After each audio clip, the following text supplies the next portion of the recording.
如果在15年前你问我心目中的3A大作是什么，我会毫不犹豫地说出蝙蝠侠阿卡姆系列。在那时，我用着垃圾的电脑都带得动这款游戏，给予了那段时光无限的游戏乐趣。在当时年少的我的眼里，这就是3A游戏，是我玩过的最好的游戏之一。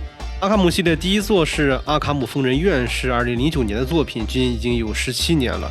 现在看起来它依然是一部优秀的作品，11年前毋庸置疑是神作。到今天，但凡现在看到动作游戏、剧情游戏，我都会毫不自觉地跟它与蝙蝠侠阿卡姆系列比较。我已经玩了游戏几十年了，做游戏也好几年了，它依然让我难以忘怀。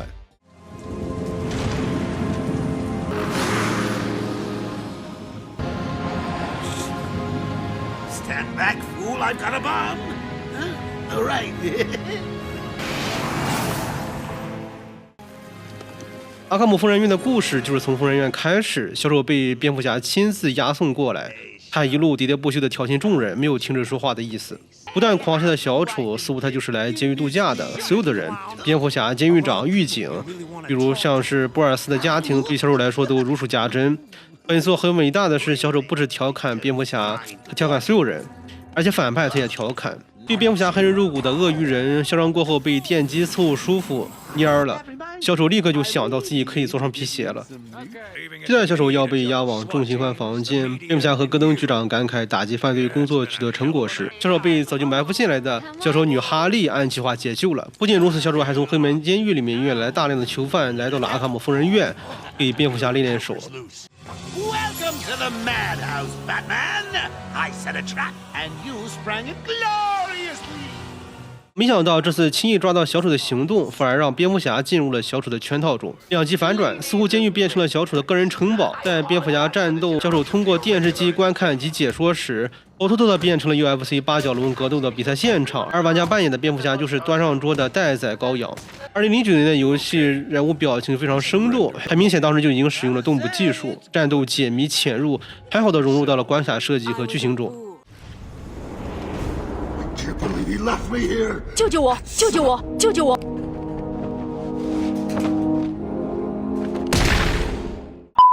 战斗自不必说，小丑撤退后就立马给蝙蝠侠安排了打手。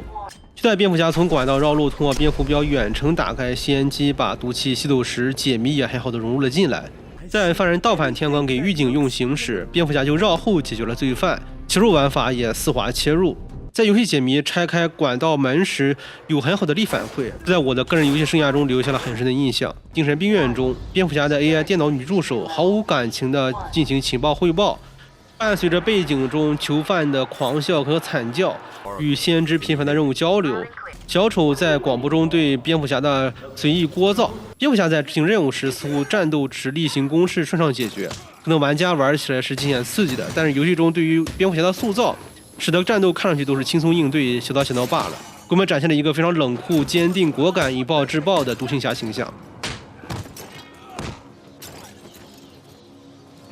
在游戏中，如果不是纯粹的环境音场景，那么就是伴随着游戏中精心制作的 BGM 的场面，音乐音效应用非常巧妙，既有纯粹的环境音场景给予玩家及时的代入感，也有纯 BGM 场景给予玩家战斗胜利的荣誉感或者失败时的挫折感。这些场景的音乐音效都伴随着玩家的行动，将紧张、英雄、残酷、热烈、实时的感受传达给玩家。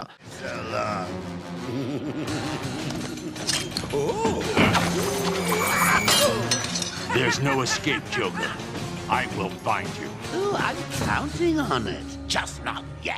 很快，蝙蝠侠就遇到了小丑为他准备的第一个精选怪物，而且小丑似乎为蝙蝠侠着想的说：“哇，这是个大家伙。”在战斗时，游戏顺便让玩家习惯躲闪的操作。解决掉怪物之后，小丑继续挑衅蝙蝠侠。蝙蝠侠就要出手时，他会习惯的犹豫一下，害怕小丑有什么陷阱，反而让小丑立刻撤退了。小丑去迎接其他远道而来的客人了，他去了极度隔离区，而现在唯一的出入方式就是通过传送系统。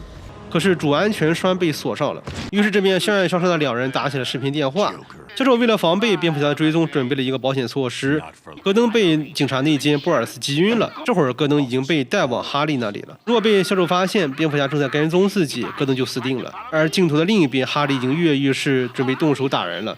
或许小丑会把这段打人的录像放到网络上，所以现在蝙蝠侠的首要目标就是拯救戈登警长。来到戈登被绑架的现场，开始了蝙蝠侠的侦探玩法，这是初期比较简单的破案手法。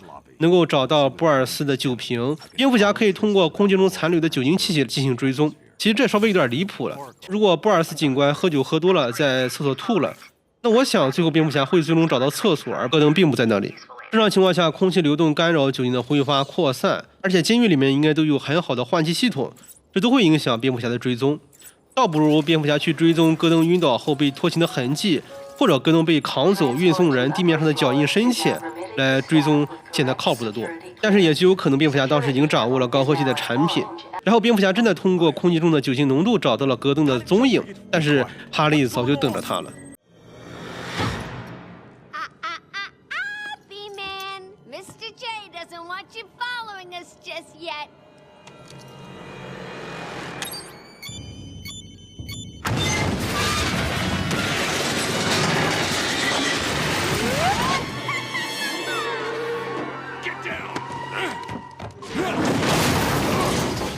其中在动画中，哈利叫蝙蝠侠小编是非常搞笑的。这里蝙蝠侠还不断通过攀爬管道进行追踪，中间还不停听到小丑对于蝙蝠侠的广播。小丑的话痨程度是我写文案时都觉得厌烦的程度。哈利和波尔斯已经快把戈登局长带出疯人院了。蝙蝠侠终于爬出了管道，在游戏中用新的连续攻击击败了在这里看守的小兵。这里先知也是芭芭拉询问父亲戈登的情况，蝙蝠侠表示他正在追踪线索。随着蝙蝠侠的深入调查，这里的敌人已经配备了武器，得到了加强，他们遇到任何人都会开枪的。这里开始游戏转入了更复杂的潜入玩法，玩家只能各个击破。与其他游戏的潜入玩法显著不同的是，蝙蝠侠可以在墙上的支点处随意停歇，俯瞰全局，同时还可以上下翻飞，在战斗和潜伏中频繁切换，尽显神秘莫测又雷厉风行的蝙蝠侠风采。解决战斗之后，很不幸，小丑知道了蝙蝠侠通过酒精味道来追踪戈登的方法，所以在这里放下了诱饵，用酒精味道骗蝙蝠侠来到这里。同时，布尔斯酒精的痕迹也在这里消失了。就在调查陷入困境，蝙蝠侠来回踱步时，谜语人爱德华·尼格玛联系到了蝙蝠侠。谜语人自诩比蝙蝠侠聪明多了，可以轻松骇入蝙蝠侠的通讯设备。他的目的是让蝙蝠侠完成一系列艰巨的任务，之后蝙蝠侠就会明白一切。同时，这里他提醒蝙蝠侠要小心，别被夏普的画像刺痛了眼睛。这里很明显，游戏提示玩家去扫描画像。谜语人非常感叹，这个小孩子都能解出的谜题，更别说世界上最伟大的侦探了。搜集问号的解谜环节是蝙蝠侠系列的特色，但后续谜题的数量过多，而且有些非常隐秘，也被玩家疯狂吐槽。这时，在密室中，警探威廉诺斯打开了门，原来他目睹了哈利以及囚犯们的残杀行为。利剑波尔斯警官也因为没有利用价值被杀了，所以他别无选择，只能跑进了锁上门。他还从监视器里面看到了众人押解的警长。自此，蝙蝠侠从疯人院离开，回到了地面。现在，蝙蝠侠的目标还是营救局长。首先要取回蝙蝠车，蝙蝠车依然停在阿卡姆北部的强化治疗区外面。芭芭拉及时发来了求岛地图，同时标注了蝙蝠车的位置。找到蝙蝠车时，发现几个流氓正在脑子秀逗的拿棍子攻击车。小丑还在广播里宣传自己就要掌控整个哥谭岛屿的宏伟蓝图。从这场战斗开始，游戏中开始加入各种拿武器的小喽啰，让玩家战斗策略丰富起来。3下5除2解决了罪犯们。蝙蝠侠从车上取到了凝胶炸药。凝胶炸药主要是后续用来炸掉障碍物，能够开通一些隐秘通道的手段。同时，他也发现蝙蝠车已经被彻底毁掉了。然后，蝙蝠侠决定在蝙蝠车附近找找线索，没准能找到戈登的痕迹。恰好在地面上发现了尼古丁含量99%的痕迹，这是戈登最喜欢的烟草。看来他特意留了线索让蝙蝠侠追踪。最后，蝙蝠侠更是找到一个烟斗，上面刻有戈登姓名的首字母。据先知所说，这是去年他交给父亲的生日礼物，所以他绝对不会随意丢掉的。比在疯人院更夸张的是，整个岛内都是小丑聒噪的广播声。疯人院除了给疯子建造治疗设施以外，还给普通的病人修建了医院。蝙蝠侠正要前往这里，击败门前闲聊的囚犯后，很快找到了戈登。可是哈利正在这里看守着，另外眼前的道路被周围的装置封锁着，蝙蝠侠只能另寻他路。Wouldn't you like I'm to over know? here. Shut up! Ah, you crazy bitch. Harley! What's he doing here? It's too early. I'm sorry, Puddin'. Don't be angry. 不知为何，小丑正在寻找医生，他需要找到所有的医生。任务目标由原来的潜入任务，打败敌人，又多了一个拯救人质。当然，本作的游戏任务在执行中并没有变成为了拯救人质而强行增加游戏难度。这些拯救人质的内容只是为了更好的将剧情融入，这方面比一些为了拯救人质强行削弱主角战斗力的做法好多了。不过这里的敌人又得到加强了，他们已经开始手持步枪这等重武器了。击败这群看守的囚犯们，解救了几个医生。经过了解，他们在晚间查房时，这些持枪的歹徒就冲进屋里面，挟持他们做人质。蝙蝠侠询问戈登的踪迹，他们只知道囚犯们带了一个人进了电梯，医生们并不清楚那是谁。接下来，蝙蝠侠需要解救所有的医生，包括杨医生、凯勒医生、陈医生。急救完所有医生之后，还需要取回医生落下的研究笔记。这些内容实际上类似于主线任务下的一些支线任务，不但不同的是，这些支线任务玩家必须完成，才能向解救戈登警长的总任务进发。在之后，小丑透露有2个朋友正在等待着蝙蝠侠。继续往前走，很快蝙蝠侠看到了医生互相残杀的景象，而无能为力。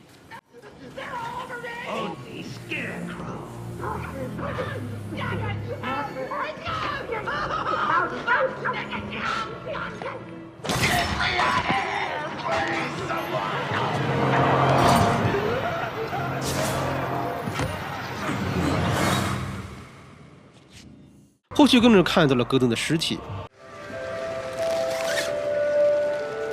Father, you should have stood up to him, son. Like a man.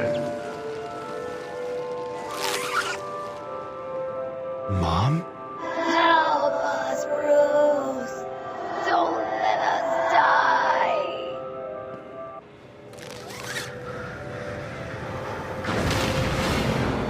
没错，蝙蝠侠遭遇了稻草人的毒气陷阱。逃脱稻草人的关卡是一个横版公安游戏，后来在其他游戏中，总有一些中了幻觉或者摆脱内心束缚的情节，也多数采用这种横版公安游戏设计的。像是前不久的数码宝贝作品就是如此。击败了幻觉中的稻草人，蝙蝠侠清醒过来。当他继续解救戈登警长时，在时刻监视蝙蝠侠的小丑提出了新的要求：如果蝙蝠侠能在不惊动任何人的情况下到达哈利那儿，小丑就送他一个礼物；如果失败的话，戈登就没命了。在这里，游戏的潜伏玩法难度进一步提升，只要被敌人发现踪迹，游戏就会失败。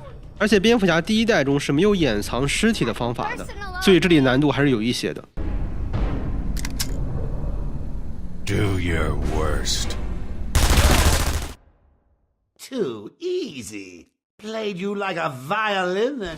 解救了所有的敌人。很巧妙的是，哈利押解着戈登警长的房间上方是一个透明玻璃，而且哈利一贯大嗓门，害怕别人发现不了这里。就这样，蝙蝠侠从天而降，击晕哈利，解救了戈登。随着探索的深入，没想到小丑所送的礼物就是贝恩。贝恩的血液被杨医生都吸干了，接着贝恩又被注入了不同液体，他比以往更加强大了，直接发狂。贝恩的攻击方式是来回跑步冲撞，还有投掷一些建筑，后期还会召唤一些小喽啰们来干扰玩家。攻击贝恩的方式是快速发射蝙蝠镖来击晕他，击晕之后蝙蝠侠能够触发一些技能。不过等贝恩血条见底时，他会有垂击地面的冲击波攻击，小喽啰们出现的频率也会变高，很难对付。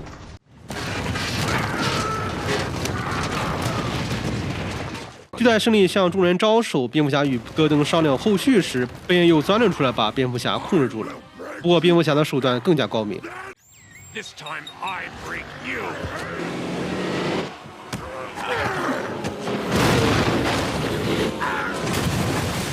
从广播里得知，小丑在哥谭市内放满了炸弹，市区内势必会陷入一片恐慌。那里急需要戈登主持大局，两人就此分别。贝恩口中所说的杨医生是谁？蝙蝠侠拜托先知调查杨医生的资料。他推论杨医生一直用于实验的毒液和把贝恩变成怪物的化学品应该是一样的。小丑想要一些毒液，这势必会招来一些麻烦。蝙蝠侠要前往阿卡姆北部的王者之处，那里有一个蝙蝠洞。这些年，蝙蝠侠往这里搬了不少设备。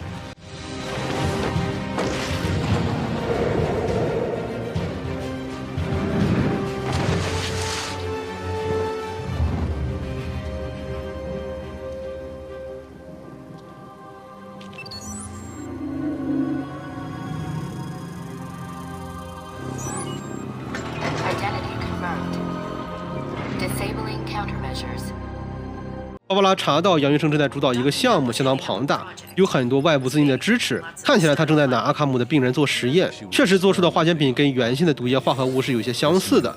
其中还反复提到了一个泰坦配方，用这个配方，即使很小的剂量也能在宿主身上触发类似于原来的那种变异，而不再需要贝恩佩戴的那种储存罐。但是这些笔记并不完整，配方不见了。但看来那就是被杨医生刻意隐瞒的秘密。如果被小丑得到，他就可以打造一支贝恩大军。紧接着，蝙蝠侠获得了新的道具——蝙蝠爪，可以把远处的物体抓过来。现在玩家的主要任务目标就要找到杨医生。根据杨医生的银行记录，从去年的4月份到2个月前，有多笔汇款汇入他的账户，之后就没有了。汇款来自一家老板名叫吉克·怀特的公司。据蝙蝠侠所知，那正是小丑的化名之一。原来是小丑在资助杨医生来帮他创建军队的，但是突然小丑竟然停手了，这到底是为什么呢？经过克拉洛的调查，并不是汇款停止了，而是杨医生锁住了自己的账户，拒绝了小丑。蝙蝠侠认为这听起来似乎是杨医生良心发现了，但是小丑向来不喜欢合伙人半途退出，杨医生一定会遭到清算的，所以小丑才回到阿卡姆疯人院搜查所有医生，想要找到杨医生，想要就此拿到配方，亲自创建自己的军队。为了找到杨医生，现在要前往阿卡姆大厦。这里的关卡设计是室外比较复杂且立体的建筑，更加开阔。其中爬上楼顶，悠然自得地俯瞰下面忙碌警戒的敌人，是过去我玩蝙蝠侠系列游戏的一大爽点。在击败大厦门前手持大量步枪的敌人之后，进入大厦里面。但是门口有装置阻拦蝙蝠侠直接进入，装置后面的敌人还在不断的嘲笑和挑衅蝙蝠侠。转头，蝙蝠侠只能从楼顶进入大厦。在逐渐击败里面的敌人同时，从小丑的广播里已经知道他已经抓到了杨医生，但是杨医生不肯交代。于是小丑让喽啰们去搜索公馆里他藏的那份文件，同时小丑这边又打算对杨医生进行刑讯逼供。在蝙蝠侠不断击败敌人的同时，小丑后续又打算在这些房间里释放笑气，让在场的所有人进入狂喜状态，然后死翘翘。于是蝙蝠侠的即时任务就变成了拯救人质。小丑不断在广播里施加压力，不断倒计时，蝙蝠侠则不断的在楼层中上窜下跳，翻转跳跃，最后找到了装置。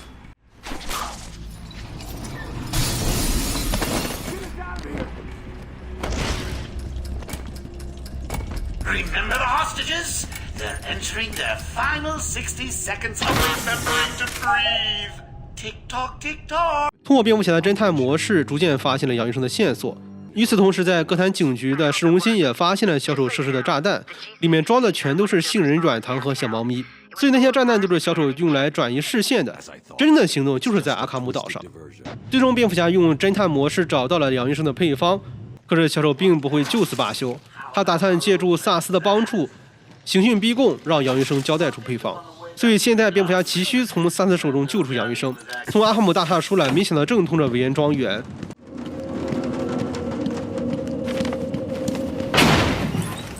I can't believe you insisted on sitting through that movie again, Bruce. Come on, we'll be late for Alfred. I'm sorry, Daddy. Go easy on him, Tom. He loved it so. Alfred will wait. Keep up, Bruce. Where are you taking us? We can cut through here. But it's starting to rain. Bruce is tired. Can't we just wait for him here? Come on, keep up. We're nearly there.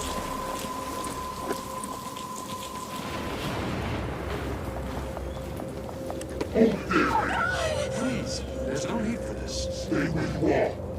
I'll give you whatever you want. Oh, God, Tom! Be quiet, man. Just shut up. Stay away from me! Mommy!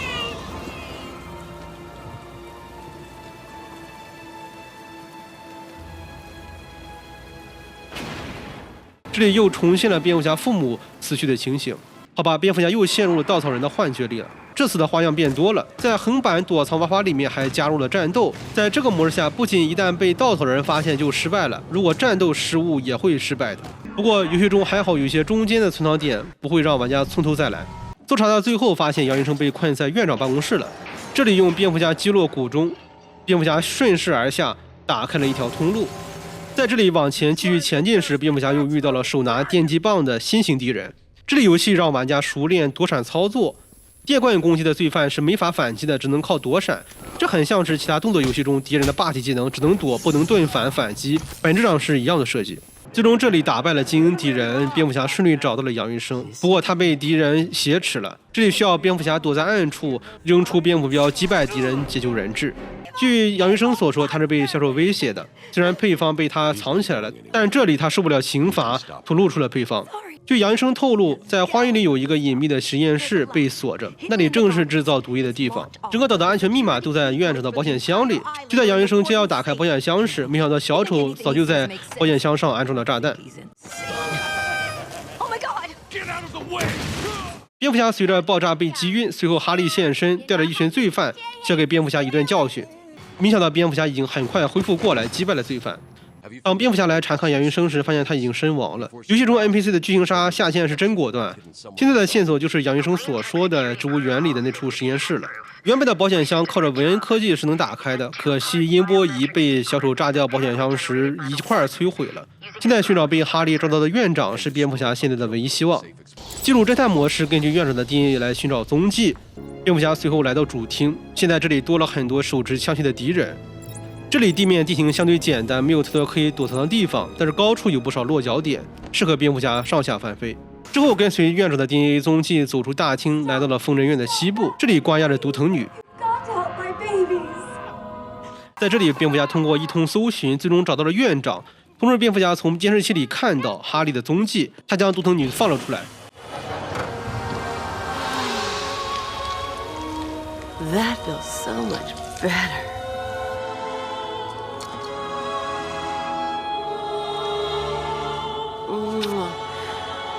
She's a good kid. I could watch those two all day. 同时，在这里，小丑又给蝙蝠侠准备了一些新的花样。他已经接管了整个安保系统。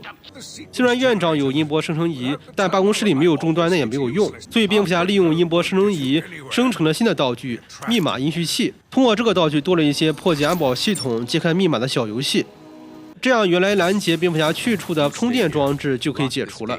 那么这次看起来可以追上哈利，不被他逃脱了。不过想要抓到哈利，还得先通过充满电的地面，还有一群需要解决的敌人。这里的敌人异常丰富，除了有手持武器的敌人，还有抗性十足的重量级敌人。不过在解决敌人的同时，哈利也察觉到了危险，先走一步了。蝙蝠侠紧紧追逐着哈利，没想到哈利也给蝙蝠侠出了难题。这里需要玩家在倒计时的时间内急救被机关控制的人质，非常像《地狱惊魂》里的情节。急救完了人质还没完，下一个是哈利精心准备的走迷宫解谜。这一通解谜之后，又是一通战斗，最后终于迎来了蝙蝠侠和小丑女哈利的战斗。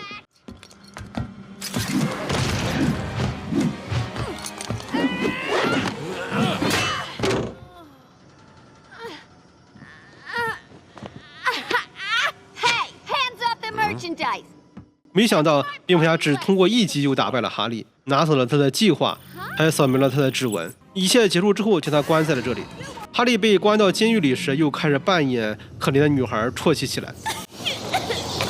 扫描哈利的指纹之后，就可以跟踪找到他之前去过的秘密实验室泰坦工厂了。接下来的敌人更加疯狂，游戏中增加了一个疯子类型的敌人，他可以直接跳到蝙蝠侠的背上干扰蝙蝠侠。继续往里走，这里的关卡地图变小，但是纵向变得更加复杂丰富了。同时，这里的场景有很多植物形成隐蔽。在前入玩法的关卡过后，紧接着又是正面交锋的战斗，随后又进入了解谜模式。小丑的手下对这里的电源控制器做了一些手脚，蝙蝠侠需要破解它。又经过一番努力破解成功之后，终于追上了小丑的脚步。可是小丑潇洒地炸掉了入口，阻止蝙蝠侠追踪。蝙蝠侠需要绕路而行，在蝙蝠侠面前是一片水。当时我玩的时候以为绕路而行就是因为不能碰水，所以在台阶上晃悠了很久。后来才知道，其实是可以触碰水的。蝙蝠侠后续又来到了一个大厅里，这里同样游戏难度进一步提升。这里蝙蝠侠一旦被发现，人质就会被放下来处死，所以又需要在没人发现的情况下击败敌人。最终找到了研发毒液的秘密实验室，小丑也在这里等待着蝙蝠侠。小丑将实验液体给手下注射，他们也变成了类似贝恩的怪物。这次战斗的对手就是贝恩乘2了。不过很有意思的一点是，蝙蝠侠可以爬到一个人身后，把他当做头套傀儡控制，进行骑乘战斗，还是挺搞笑的。现在对于泰坦毒液的研究，小丑他们开发出来用有毒的植物杂交，创造出了泰坦毒株。植物是关键。那么如何搞定这个植物？蝙蝠侠想要寻求毒藤女的帮助，只要告诉他毒藤女他自己的植物遇到危险了，蝙蝠侠认定他会听从自己的。接着蝙蝠侠飞行器送来了新的道具缆绳发射器，它能够在2个水平点之间快速移动，就不用绕路了。很快，蝙蝠侠找到了毒藤女。对于合作，毒藤女没有任何兴趣，她更有兴趣坐山观虎斗，看着小丑和蝙蝠侠折腾。不过蝙蝠侠可不惯着她。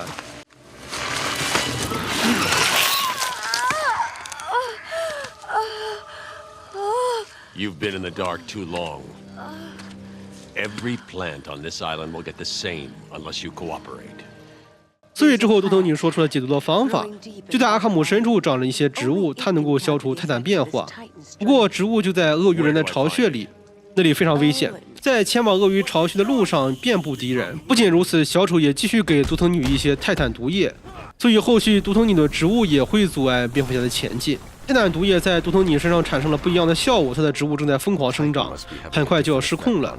而且这些植物豆荚中含有的孢子和独藤女去年袭击哥谭市所用的孢子一样致命。这样又在蝙蝠侠行进的场景里莫名其妙多了一些可以随时喷毒的植物。在寻找鳄鱼的路上，遍布植物，毒气弥漫，蝙蝠侠甚至都没法接近。这里不能从高处落下，一旦落下就中毒气GG了。只能绕过这里找到这里看守的警员。从警员口中得知，鳄鱼被关在特别的牢房里，那个地方就在强化治疗区的下面，有个电梯可以直达那里的旧下水道。警员们每天的工作只是往下面丢肉，他们想把鳄鱼忘掉。那个牢房被锁死了，比小丑看过的还要严格。蝙蝠侠想要进入强化治疗室，可是所有的路线都被封锁了。芭芭拉告诉蝙蝠侠无法入侵安保系统，这次只能正面进入了。而正面同样难以进入，因为屋顶有个狙击手可以环顾四周，蝙蝠侠需要找条路绕过去。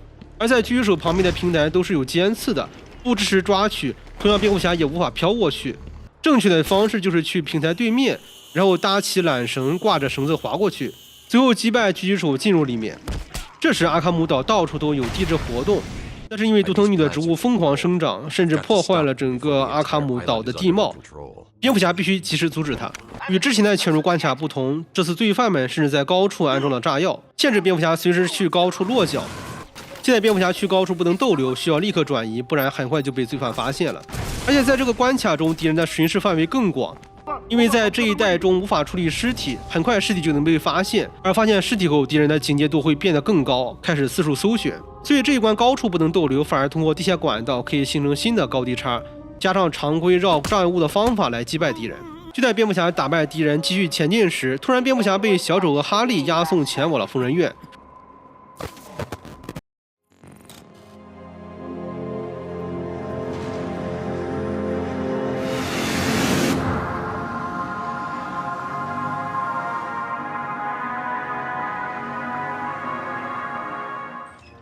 You were right, Mr. J. Classic Marta case with delusions of grandeur. Cuckoo. Just be quiet. It's not looking too good. 重演了游戏开头的画面，只不过这次角色互换，稻草人变成了院长，开始了道德说教。我们真的应该为蝙蝠侠感到遗憾，他一直没能走出父母双亡的阴影，这使得他越来越疯狂，所以他需要在这里进行治疗。维恩的脑子里到底在想些什么呢？转头，蝙蝠侠就被小丑开枪打死了。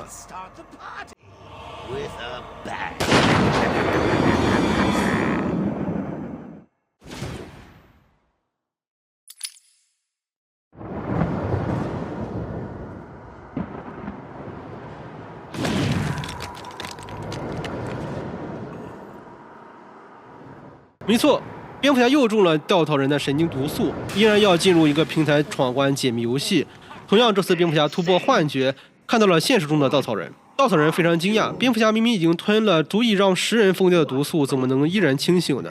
在稻草人的认知里，蝙蝠侠能够顽强抵抗的原因，是因为他跟小丑跟稻草人同样疯狂。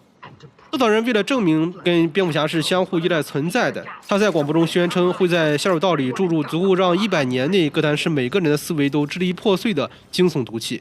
摆脱的稻草人下面就是鳄鱼人的牢房了。这里据说进来之后没人能够全身而退，那么稻草人来到这里是干什么呢？最后蝙蝠侠来到了下水道，没想到稻草人捷足先登，就在他准备释放毒气，蝙蝠侠与他对峙时，稻草人被藏起来的鳄鱼人抓住了，拽进了水里。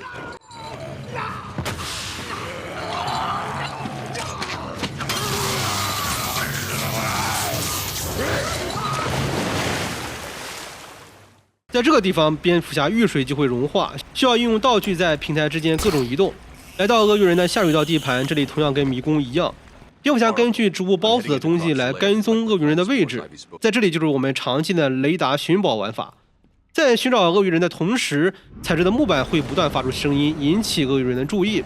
对，稍微不注意，鳄鱼人就会突然出现，并且朝着蝙蝠侠冲过来。这时玩家需要及时用蝙蝠镖击晕鳄鱼人，不然就被击杀了。不过第一阶段，蝙蝠侠额外还需要跑动躲开鳄鱼人的大力攻击，同时看到植物之后还要收集它的孢子。得到足够的孢子之后，蝙蝠侠需要火速逃离这里，赶去蝙蝠洞配药。最后又是疯狂的跟鳄鱼人的博弈，最后靠着提前放好的炸药，整个与人炸倒，坠落深渊了。回到蝙蝠洞，分析孢子制造解药的过程很慢很艰难，产出的解药量也不多。但是这种药物肯定能够阻止毒藤女，可能也会逆转泰坦的变异过程。蝙蝠侠还要离开这里，及时找到毒藤女。而毒藤女的植物疯狂生长，甚至已经来到了蝙蝠洞。这时游戏提供了新的道具——超级蝙蝠爪，可以一次射出3个挂钩，远距离把薄弱的墙拉倒。从蝙蝠洞出来，这时的场景完全脱离了城市监狱建筑，蝙蝠侠可以在山间进行滑翔。这次来到阿卡姆岛，蝙蝠侠要制止毒藤女摧毁阿卡姆岛。这时毒藤女的植物也不再是静态陷阱，而是升级成了可以发射子弹、追踪攻击的陷阱。同时小丑也没有闲着，他运作各种水泵，正在往水里排放毒液。所以现在蝙蝠侠的及时目标关闭东部和西部的水泵室。后续的战斗也更加残酷，蝙蝠侠不仅要辗转腾挪，还要熟练应用之前的道具才能应对战斗。而地面上的战斗敌人也同样更加复杂，加入了类似贝恩的冲撞敌人。就此游戏中的各种道具的应用不仅是战斗，还是解谜，玩家都必须熟练应用才行。在后续纪念游戏结局前，又是海量的战斗和解谜。之后蝙蝠侠先是迎来了与毒藤女的对决。 I won't let you destroy it, Batman. 毒藤女与植物组合蝙蝠侠迎来了 BOSS 战，整个战斗需要频繁用蝙蝠镖攻击 BOSS， 同时不断躲闪各种地面攻击和植物发射的导弹。适当的时候，蝙蝠侠还能触发用凝胶炸弹的锁定技能。到了 BOSS 第2阶段，同样会不断召唤小喽啰攻击蝙蝠侠。最终，蝙蝠侠击败了毒藤女。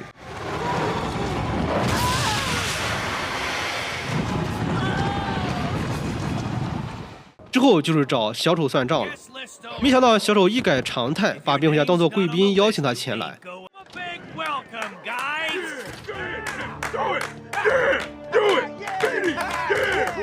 原来小丑把蝙蝠侠困在了密室中，请君入瓮，自己则伺机摧毁哥谭市。那所以蝙蝠侠急需从里面逃出去。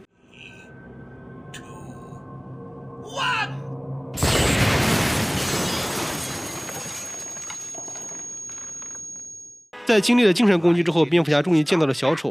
小丑在王座上观看着蝙蝠侠和各种罪犯的战斗，在解决了海乱的敌人之后，终于迎来了和小丑的正面对决。没想到小丑以戈登局长做诱饵，骗蝙蝠侠中了毒液。小丑以为蝙蝠侠死定了，开始了真心话。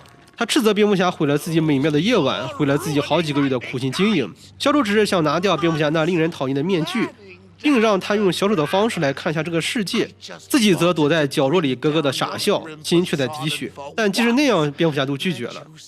最后，小丑选择用毒液攻击自己，准备了结自己。I have nothing to live for.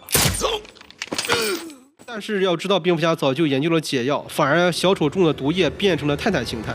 当时我玩到这里时，我觉得这个让小丑泰坦化的 BOSS 战斗实在设计的不好。小丑本身就是高智商玩弄人心的罪犯，他变身跟蝙蝠侠肉搏，在我看来这个设计是有些偷懒的。在最终的 BOSS 战中，地面上时不时会有电击陷阱，蝙蝠侠需要在战斗的同时及时躲避。最后蝙蝠侠一会儿跟一群罪犯战斗，一会儿又跟泰坦小丑搏斗，当然最后蝙蝠侠取得了胜利。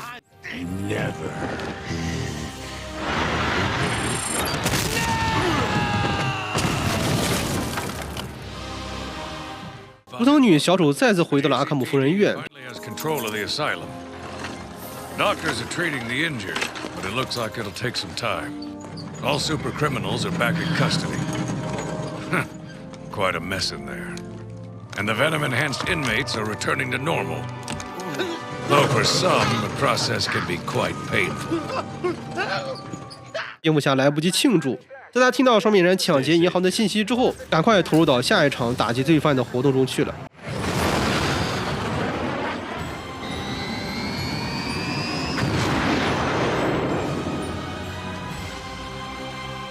阿卡姆疯人院这个阿卡姆系列的第一作，从现在看起来故事结构是比较简单的，但是从游戏设计角度来看，过去的蝙蝠侠游戏作品都是一些街机平面制作作品，以及有一些 3D 游戏作品。但是阿卡姆疯人院算是蝙蝠侠系列的 3D 游戏作品的集大成者，而且我们能在游戏中体验蝙蝠侠丰富的道具、平面战斗的激烈、复杂关卡配合起舞玩法的丰富度，还有侦探游戏的玩法，在城市、监狱、山间辗转腾挪。同时又很好还原了各类反派角色的性格特点和行为逻辑，加上面部捕捉角色的表演，给玩家带来极强代入感，加上精彩的电影化演出，在2009年可以算是划时代的一代神作。好了，如果你喜欢本期视频的话，欢迎点赞关注，我们下期再见。